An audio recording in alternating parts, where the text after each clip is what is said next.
On this episode of Bondi Vet, My instant reaction is worst case scenario. Isabella has already lost one puppy. Can Dr. Kate prevent a second tragedy for this traumatised young dog owner? This is not what I expected to see at all. Darling. Lisa fights to save a much-loved cat after a savage dog attack. If Coco's got serious injuries underneath these skin wounds, her life is in jeopardy. This is heartbreaking. I'm taking hen after hen out of the box and they're in such a bad way. And Scott helps rescue 50 caged hens on an eventful trip to Yorkshire. Oh. Sorry. I'm very wet. You make my world a better place. Come on, there's your girl. I can depend on you.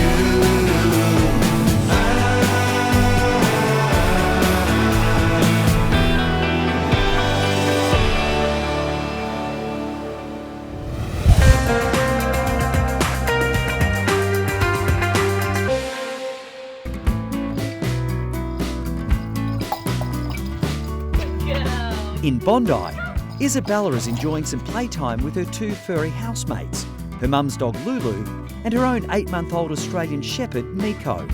Got Miko when she was 8 weeks old, so like the very second that you can get her, I got her. I always wanted a working dog. They're super smart and super loving, and yeah, I just wanted all of those elements in one. But the play session isn't as carefree as Isabella would like. I noticed a few times at the park that she was kind of limping on her back leg a little bit. She'd be playing and then she'd lie down. What's going on? What's going on, you little trick? Over time, it just seemed to get to a point where I felt like it was causing her discomfort. Good girl. Hello. Hi, how are you? Who's that? How are you? Doing well. That's good. Hello, darling. Look at you. You've grown so much. Remember when you were this big? I remember when you were this big. She's definitely gonna go for a belly rub. Are you going to come through so I can have a look at you? Oh. Do you like a scratch on the tummy? Yes, I do. Come on, little monkey. Let's go. But Miko is not the first puppy Isabella has brought in to see Dr. Kate. Izzy's previous dog, Cora, and I should say puppy really because she was so young. She was only about 12 or 13 weeks when she came in. We found that she had a very rare genetic heart condition called Wolfhausen-White syndrome, and that led to this little puppy going into congestive heart failure when it was only 12 weeks old. It was so devastating. Her body was just not working for her, and Kate told me that she had about 3 months to live. So we got to spend a great 3 months with her, but it was really hard. It was horrible. It was the most unfortunate event that I've ever been through. It was heartbreaking. Hey, you ready, Anne? Ready? 1, 2, 3, go! Well done. So before we start, tell me about what's been going on. I feel like she just has a little bit of a limp in her back left leg. It comes and goes. She loves to play at the park. Okay. At speed, she's fine. After she plays with dogs, especially big ones, she kind of walks away with a little bit of a limp. Okay. And then she'll lie down. Has she been well otherwise? Has she been eating and drinking and doing all the right things? She looks like super She's healthy. been great. She's been really good. Yeah. She's a little minx because she's 8 months old, but she's great. When Izzy got Miko, I felt like she was a little ray of sunshine, and I was like really hoping that there was nothing wrong with Miko at any point. Trying to feel a good leg first. Yes, good girl. It's okay. So as you can see, it's very difficult She has a personality. to see what's painful and what's not painful because she will scream and yell. That doesn't hurt. So what you can see today is that Miko isn't having any of this. She's squealing and carrying on like a pork chop. And the reality is that it's very difficult to tell in a puppy of her age whether something's pain or whether she's just being a monkey. It's okay, good girl. I know, darling. With Miko suffering from a serious case of the wiggles, Dr. Kate decides to move the consult outside. Here we go. Come here, Chuck. Let's go.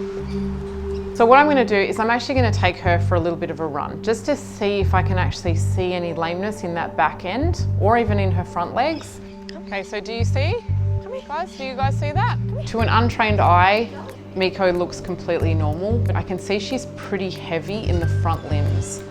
And that makes me automatically think, is there something wrong with her back legs?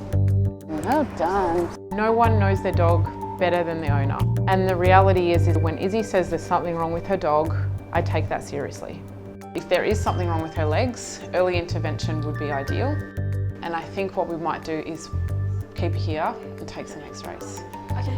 And I think that we get an answer, right? Yep. The best case scenario is that these x-rays come back all clear. She might have pulled something a little bit like a human. What is the Very worst special. case scenario?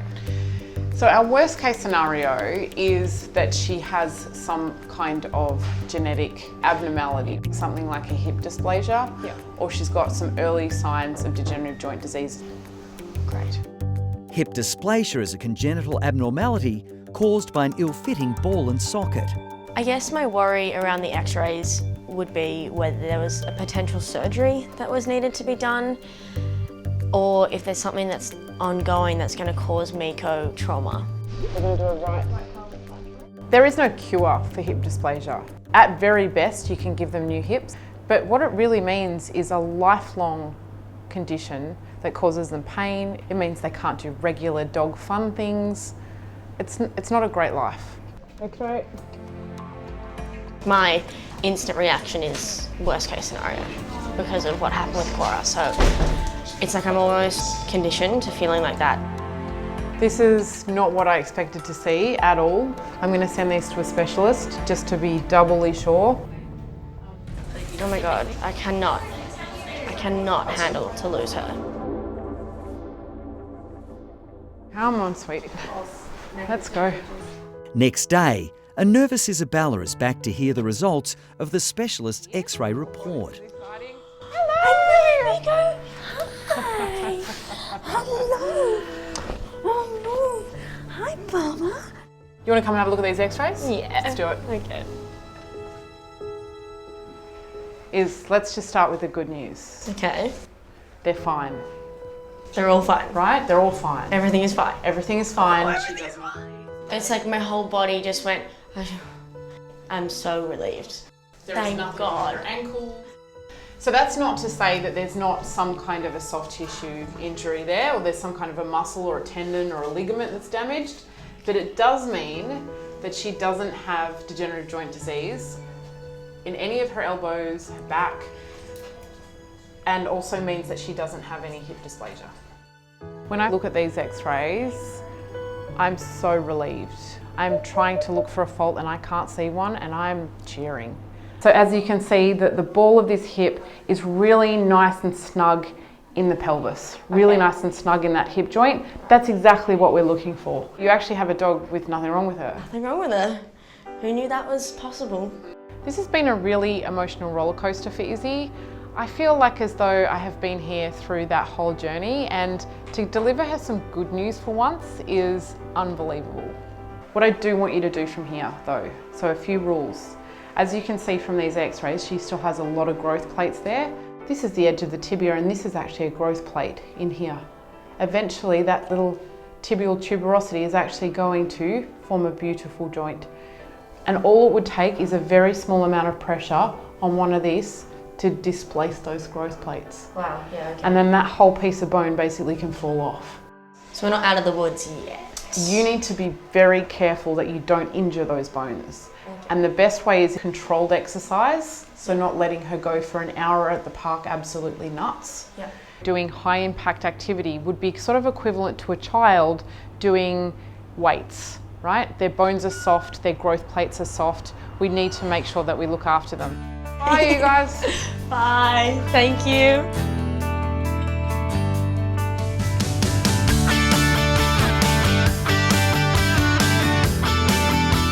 Ready? A few weeks later, Isabella and Miko are back enjoying playtime at the park, I know, it's so exciting, isn't it? but with a few new ground rules. We're doing one leash walk a day and then one trip to the park. But the park is nice and contained, not for too long. Just like Kate said, very minimal impact. She loves to swim, so we're always going to the beach. But yeah, just with a little bit of caution throughout the way. Too much energy. The happier that she is every day, the more joy she brings to our family, and we're just so grateful.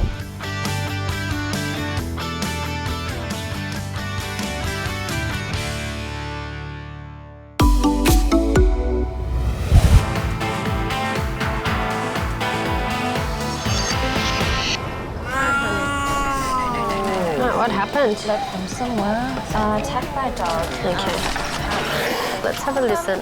At the Bondi Referral Hospital SASH, emergency vet Dr Lisa Chimes is urgently assessing a badly injured Burmese cat. Coco has been rushed in, she's been mauled by a dog, she's got serious injuries, she's in shock and she needs emergency care right away. Let's give you a little prick now, sweetie pie. Okay, darling. Distressed owners Tracy and Vance found the traumatised cat just moments after the shocking attack. She was cowering in the next door neighbour's yard and just howling. I went over and tried to pick her up, but just she wouldn't let me near it. It was a horrible, horrible thing to see. All right, darling. Oh, there are some bite wounds over there. Yeah. Coco's really been beaten up. She's having breathing difficulty. We're giving her oxygen, trying to place an IV catheter, and I need to take a better look at those wounds to see how bad the damage is. Good girl, Coco. I'm just clipping off Coco's hair at the moment to try and work out where these wounds are. The concern is that what I'm seeing on the skin is really just the tip of the iceberg. If Coco's got serious injuries underneath these skin wounds, her life is in jeopardy. It really worries me when a 5-kilo cat like Coco has been attacked by a big dog. Bite wounds not only cause tissue damage by tearing and shredding the skin and muscles, but they also inject bacteria which can have life-threatening complications. There's a lot of dead space under the skin, a lot of areas for infection to spread, so trying to flush out as much as possible. He's really had a good go at her. Suddenly, Coco's condition starts to deteriorate. You want some oxygen for him? Yeah, we'll put a mask on him. It's really breathing up. What we're going to do now is get Coco into the oxygen cage so she can stabilise a little bit more because she's having some breathing difficulty. Now that might simply be because she's in shock, but it might also mean that she's got some injuries in her chest from the bite wounds. Really struggling, aren't you, sweetie? You just breathe in that oxygen. Coco's devoted owners have been anxiously waiting for any news about their critically injured little girl. So we've clipped up all the hair over her rump and she's got lots of bite marks there. The problem with that is we don't actually know what damage they've done underneath. So best thing to do for her would be to take some x-rays off her and see what's going on in her abdomen and any obvious bony abnormalities. And can we see her? Yeah, absolutely. Tracy and Vance are in a little bit of shock. Their beloved cat has just been mauled by a dog, and now I'm here telling them that her life could be in jeopardy. And that's just a lot to take in. Okay, so here she is. Open it up here. Hello, baby. My princess. You had a tough day. It's really hard to say goodbye because I don't know what's going to happen to her. I don't know whether she's going to be okay. It's very tough. We'll look after her. All right, I promise she's in very good hands here, but I can't really give you any guarantees until we know exactly what she's done to herself. Okay, so Seeing Tracy and Vance visit Coco in the oxygen cage and watching them with her made me really sad. Thanks, Lisa. Thank you. They absolutely love their cat, and if I can't get her back to them, it's going to break my heart as well. We're about to take some x-rays of Coco. We don't know the extent of her injuries, and looking at these pictures will give me a lot more indication as to how bad the damage is. Lisa is worried the little Burmese may need surgery on her shocking bite wounds.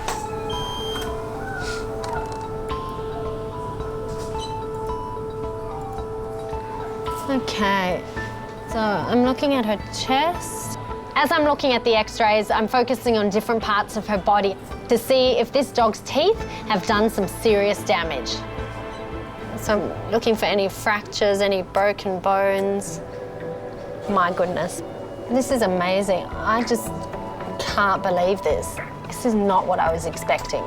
Coco is only 5 kilograms, and as I'm looking at her x-rays, I just can't believe that she hasn't got any broken bones and that her abdomen and chest are looking okay for now. It's quite amazing. But the little cat isn't out of danger yet. Lisa needs to find out if any of her organs have been damaged or if she has internal bleeding.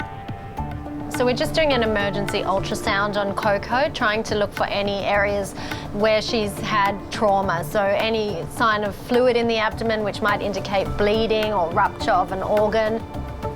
So her bladder looks fine, kidneys look fine, no sign of fluid anywhere.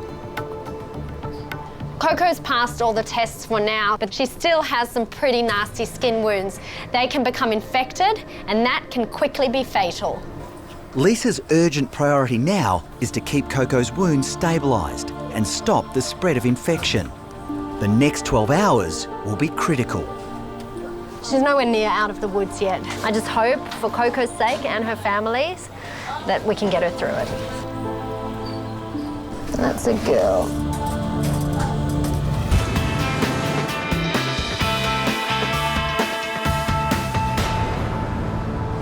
Coco, how are you feeling? Hey? It's been an anxious night for Lisa and the team. When I look at those wounds, I'm concerned about them. They're swollen, they're painful, and I'm worried that if we don't take her to surgery, that they'll break down, become infected, and that could put Coco's life in jeopardy. Tracy, hi, come through. Thank you. Waiting has been agonising for Coco's distressed owner, Tracy. Now, Lisa has to deliver some bad news. So, the wounds, remember I said it was a possibility that they're not going to drain very well? Well, today that's our concern, and the best thing we can do for that would be to actually do a surgical procedure where we open up that skin, really debride out all the dead tissue, all the damaged muscle under there, and put some drains in. If we are proactive and do it early, then she's got a much better chance of recovery and a much reduced chance of complications. Okay, yeah, I think, yeah. I'm sorry. No, that's okay. Actually, I was hoping for better news today. When I heard the word surgery, you know, I started crying because I think I had an expectation that she'd just have a few days here. It's a worrying time. That's what I'll spend the day doing now, worrying about her. Hey Jess, this is Coco. Just having debridement of her dog bite wounds. So they're pretty nasty. Poor Coco. I mean, it's not bad enough that she was attacked by a vicious dog yesterday. And now she has to go under the knife to have those wounds attended to. This poor cat is 13 years old and in the last 24 hours has probably been through more than she has in her whole life. Surgeon Ricky Cashmore is performing the operation. So we'll just open this up and we'll have a look underneath and see what damage has been done.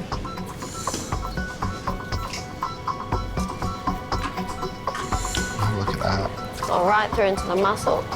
It does go down through the spinal muscles, right down onto the vertebrae, and it also reaches to the pelvis as well. So it's a pretty deep and nasty injury. She's in a very dangerous situation. Yeah. That tooth mark in the skin was just the tip of the iceberg. The tooth has actually gone right down into the muscles surrounding the spine. The depth of the dog bite injuries on Coco's body is far worse than expected. We're right down between the muscles of that left hind leg. So it's split down to the pelvis on this side too. It's hoped that deep flushing will help remove any bacteria from the dog's teeth. What we've done here today will minimise the chance of infection, but still, she's in a very dangerous situation. Yeah. Seeing the extent of these injuries, I can only imagine how terrified she would have been when that dog pounced on her and mauled her. Well, I'm pretty happy now. I think that's pretty clean. I'm comfortable that we can close her up. We've got these 2 drains in place that are going to continue draining the fluid from beneath the skin, and we'll wait and see how she recovers. Come on, Coco, you've got to wake up now, honey.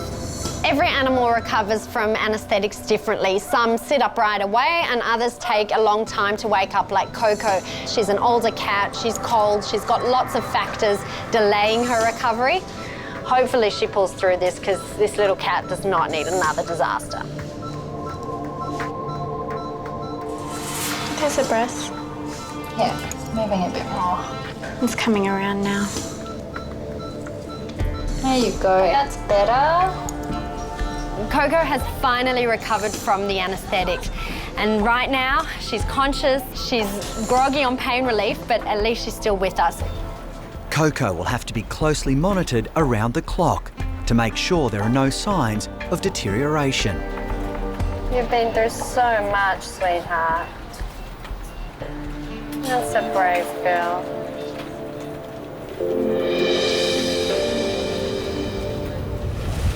Hi, Coco.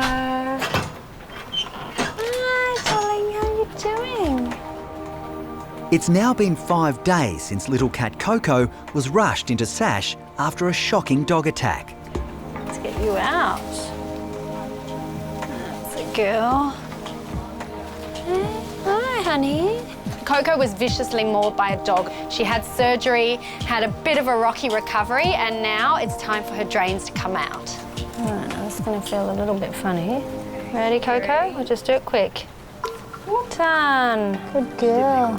You didn't even notice. But Lisa won't be able to relax until Coco starts to show some interest in food. No more of this hunger strike. We're offering her different things, but she just turns her nose up at it. I'm going to try again today and see how she goes. Hey, Coco. You want to try some of this? I take Coco's favourite food off the shelf, I warm it up, I prepare it nicely, and I put the bowl in front of her face. That's pretty good. That's a good girl. Look at you. Wow. Hey, that's so good. She's ravenous. Within a matter of seconds, she just lays into it, and I am smiling a lot because this means that she is almost ready to go home. You're going to have some more wounds, but at least you've made it through, huh? Coco is looking fantastic today. She's eating well, she's bright, she's happy, she's comfortable, and finally she is ready to go home. Owners Tracy and Vance are relieved their little girl's ordeal is finally over. I've prepared a little room for her at home. Everything's ready for her and we just want to take her home now and look after her. That's a girl. They're going to be very happy to see you. Yes, they are. Let's go. Hello. There she is. Look who's here. Coco. I like cakes. Oh, good girl. See, she looks fantastic. Bang. There we go. There we go. Coco. Oh, you like that? When I brought Coco out to see Vance and Tracy, the smiles on their faces. At one point, they didn't even know if she was going to make it, and now she's in their arms again, purring and as happy as can be. And now she's just going to have to turn some heads with that new haircut. Coco's so lucky, and we're lucky to have her. I can't believe that we're leaving with her today. Thank you so much. No Thank problem. you. Thanks for looking Thank after you. No problem. her. Thank you. Thank you. She's in good hands at home, I know that. And indoors only now, please. Oh, absolutely. Treating Coco has been a little bit of a roller coaster. She wasn't looking good at all. And now, finally, she's going home, and that makes me one very happy vet.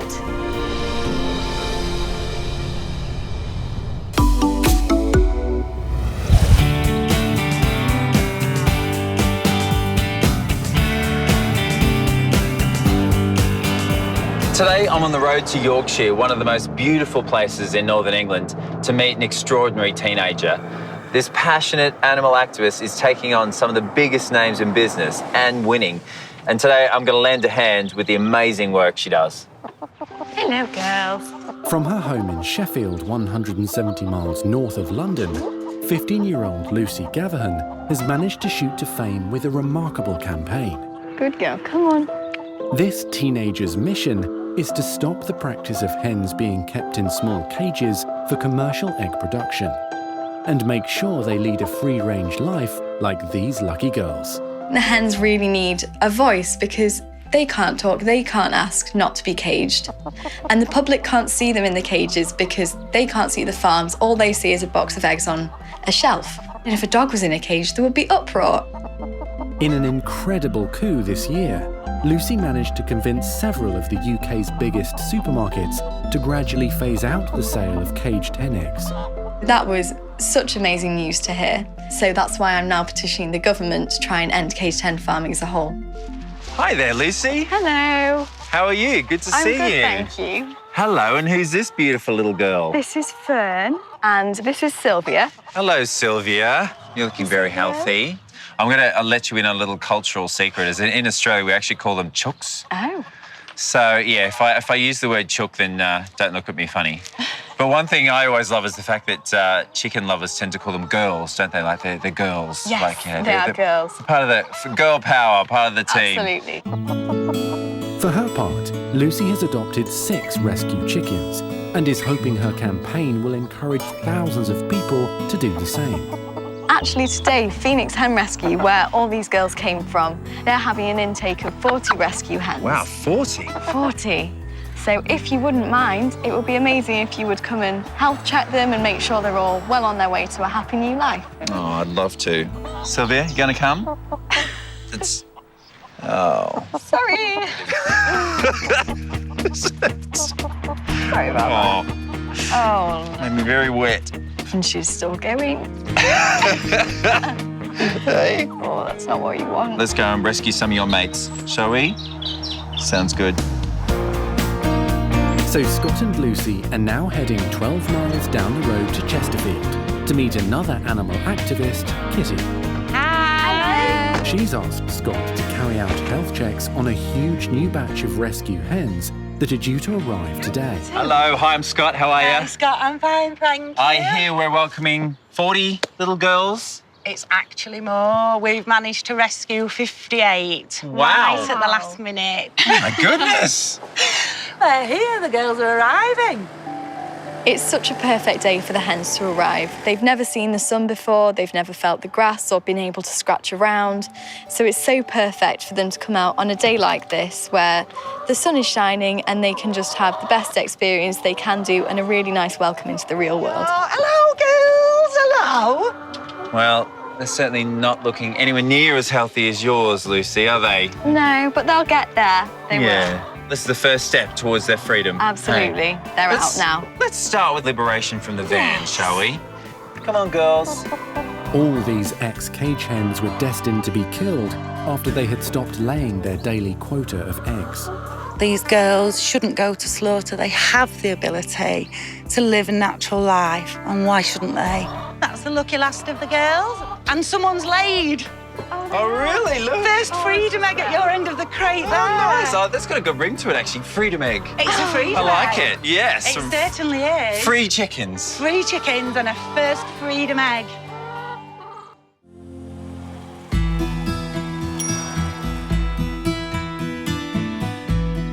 They're very quiet, aren't they? Yeah. And one of the common things is bumblefoot, which is the bacterial condition they get through the injuries. And I assume they get the injuries because of the fact they're standing on cage wire. Yeah, it's just wire, yeah. All right, good girl. Scott is examining each hen to make sure they're healthy enough to go to new homes. It's unlike Lucy's beautiful chickens at home. The comb is not only pale, but it's also flopping to one side. It's incredible to think that this is the first sunlight that they've ever had on their little faces. Marie is one of the volunteers for the local Phoenix rescue group, which stepped in to rehome this new batch of hens that were about to be killed. This is heartbreaking. I'm taking hen after hen out of the box, and they're in such a bad way. Pale combs, feathers missing, emaciated. When you're feeling their breastbone, the keel bone here, hers is so sharp. Yeah. Yeah, we need to feed you up, don't we? Yes, we do. There you go. Good girl. Oh, dear, you're a bit worse for wear, aren't you, sweetheart? Oh, that's a very bald bird, isn't it? Yeah, they get quite bored in the cages. Obviously, there's nothing for them to do. There's nowhere for them to scratch, to get out of the way of other girls. So they pluck feathers. Of course. And, you know. From themselves and from each other. And from each other, yes. To see these animals firsthand and to see the state that they're in, it is really upsetting. But I think it strengthens the resolve of people like Lucy and people like me to try and make the UK free of any egg that isn't laid happily and naturally in a normal environment. Last one, okay. There's your pedicure done. Yeah? Come on, sweetheart. The good news today is that with proper nutrition and care, all 58 of these hens are going to enjoy a happy retirement. This is their new beginning. With a little bit of time to heal, these beautiful girls will be able to go off to their new loving forever homes. Oh, look at those, Georgie. Lots of very nice chickens in here, or chooks as I like to call them. Already, 5-year-old Georgie has arrived with her Aunt Chrissy to take home 6 of the hens. Oh, who's that one? What should we call her? William. William? We can't call her William. She's a girl. What about Billy? Wilhelmina. Wilhelmina. Seeing the hens being rehomed is probably the best moment of it. Don't tip my lovely chickens over, mister. I won't. Because that's when the hens are really on their way to their new life. And you know from that point on that that hen has a safe, secure future. And that's really brilliant to know. Bye. Well, that was a lovely end to a hard-working day. I feel like my job is done. I better head back to London. Well, there was one more thing. Right. So after a very successful hen rescue, Lucy sent me off on, well, a fairly vague mission. She's mentioned about a cheeky meerkat at the alpaca farm that she lives nearby. So, as I'm a fairly cheeky chappy myself, I'm quite keen to check him out and see if there's anything he needs for me to do. Hi there. Hi, I'm Scott the vet. Lucy sent me. Apparently you've got a mischievous meerkat. Nice to meet you, Andy. This is Sooty. Hello, Sooty. Well, you don't look like you're misbehaving. He's not the issue. He's got an older brother that is causing lots of issues. Okay, sounds ominous. We'll head inside and we'll see the family group. Okay. All right, lead the way. We've got a problem with one of our male meerkats. He's reaching maturity and he's causing a little bit of trouble within the social group. So we need him to sort of come up with a plan of how we can change that and alter that so they can live harmoniously. So this is our family group. They're not as friendly, shall we say, as little Sooty that you've met. Not as friendly? They look very cute and sweet. They don't look like there'll be a problem at all. Keep your fingers close to your Right. body. Yeah. Take this area. And this Your area. jugular. Oh, and this come area. off it. Yeah. They work as a team. Yeah, you'll see it. The meerkats are very tenacious. They are very inquisitive. And unfortunately, with intelligence comes aggression. The only adolescent male in the group, Nguvu, has been terrorising his female family members.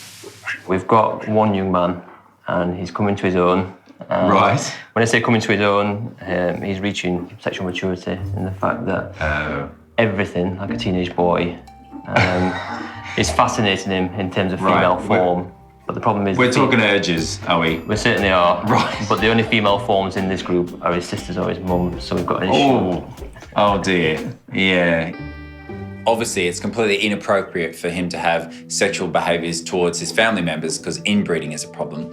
But also for the poor boy, he's sexually frustrated. He is annoyed. He's therefore prone to more fighting. And that also isn't great for his health. So hopefully we'll find something that we can do to calm his urges. In dogs and cats, we would consider neutering them, castrating them to remove their testicles. Yep. But I can imagine that these guys are really quite dexterous with their feet. Quite right, yes. And they clean each other as well. Yeah, there's a lot of mutual grooming goes on, so that might prove difficult. Stitches as we close a wound is going to be quite difficult, isn't it? Yeah. Really what we need to do then is to, I think, look to some kind of drug, a chemical castration, something that will actually mop up all the testosterone. There's an implant that we can use, pop it under his skin. It'll have about a 12-month action and, you know, that might just fix the problem. Excellent. This implant will temporarily cool down Nguvu's urges, but will not affect his long-term ability to breed. It's a hormonal implant that gives a slow release of a drug that helps to dampen down the production of testosterone, the male hormone that stimulates sexual urges, and hopefully by reducing that down, it'll calm down Nguvu and he'll be a much better behaved son and brother. Excellent. The male part of me feels it's not quite right, but... Well, you know why? Yeah, the keeper part of me does. Well, particularly as this drug is going to make him shrink. So that's a horrifying thought for any man. Yeah, it's quite right, quite right. Yeah. Hopefully, it won't affect him too drastically. The implant is not physically taking away the testes. It will eventually come back, so it's a sort of temporary fix for a long-term problem. And in the end of the day, it's the best thing for the animal. So that's all that's important, really. But even for keeper Andy, it's hard to tell one meerkat from another. I think the issue you're going to have is trying to find him amongst all these meerkats. Yeah, they all seem to look exactly the same. You should be more worried about the attitude of the meerkats once he started doing the restraint. Those gloves are needed, and he'll find out why. So you're going to show me how it's done? I'm going to stand back. I do this a lot. I'm going to let you have a go first. Wow, thanks, mate. Excellent. Confidence is key with meerkats. They're very confident, so you need to be very confident. Keep your bare fingers away from them. Come on, Guvu. Which one are you, mate? It's going to be a guess, isn't it? This one's going to be... Oh, so close. And don't get too cocky. Ow, ow. Oh, man, he's got some teeth. Just one thing I'll warn you about at this point is that when they're scared, they suck their testicles back into their body. Don't we all? Right, 4 to go. When Scott finally does track down the Guvu, the young male needs to be chemically castrated to stop his inappropriate advances to the female members of his family. Not only are the meerkats lightning fast, but when you catch them, they're not impressed. All right. Ah! Yo. So I'm so glad I listened to Andy when he said, put the gloves on. You've got a little girl there. Gee whiz, I tell you what, I'm not doing well, am I? You are, you're getting there, you're getting there. Unfortunately, he's not had much luck, and none of them are the ones we want. They're so fast, it's unbelievable. I think Nigu is realising what's coming, so he's trying to avoid it. Oh, no. It takes several attempts before Scott finally gets his man. Oh, there we go, there we go. Okay, let's see. All right, mate. So we've got the testicles there, which is great. You're very healthy, you're very strong. Nguvu is showing extreme signs of aggression. You can see that it takes 2 of us to restrain the animal, and it shows how much testosterone is pumping through that little system of his. Okay, I'm just going to take my gloves off to put the implant together. Even with Andy holding on to the angry meerkat, it's not going to be easy for Scott to administer the implant. Please don't get me. Oh, I won't, mate. I won't. The implant is going to just add a slow-release chemical into his body, which will just depress his testosterone production and hopefully give a nice calm and serene feel to the new Nguvu. Good, I can feel that. Good lads. Do we both be angry as well, mate? I think that positive relationship's gone. Yeah, he's not going to have a beer down the pub with me now, Not is he? at all, not at all. Every owner of every animal, whenever we perform a procedure as a vet, they have some sort of follow-up monitoring that they need to do at home. Andy's, it's a bit interesting. It's not something I've asked for before, but I really do need him to take consistent photos of Nguvu's testicles. That's all right, yeah. It's so bizarre, I can't actually believe I'm asking you, but if we can see his testicles shrinking, we know the drug is working. Okay. And as they start to increase in size again, we know he needs the injection again. But fingers crossed, it won't be for 12 months. Right. Leave your sister and your mum alone. All right. There we go. Normally, I find that animals quite like me, but up here in Yorkshire, the chickens poo on me and the meerkats bite me. So I just hope next time round when I come back to Sheffield that the animals don't take another chunk out of me.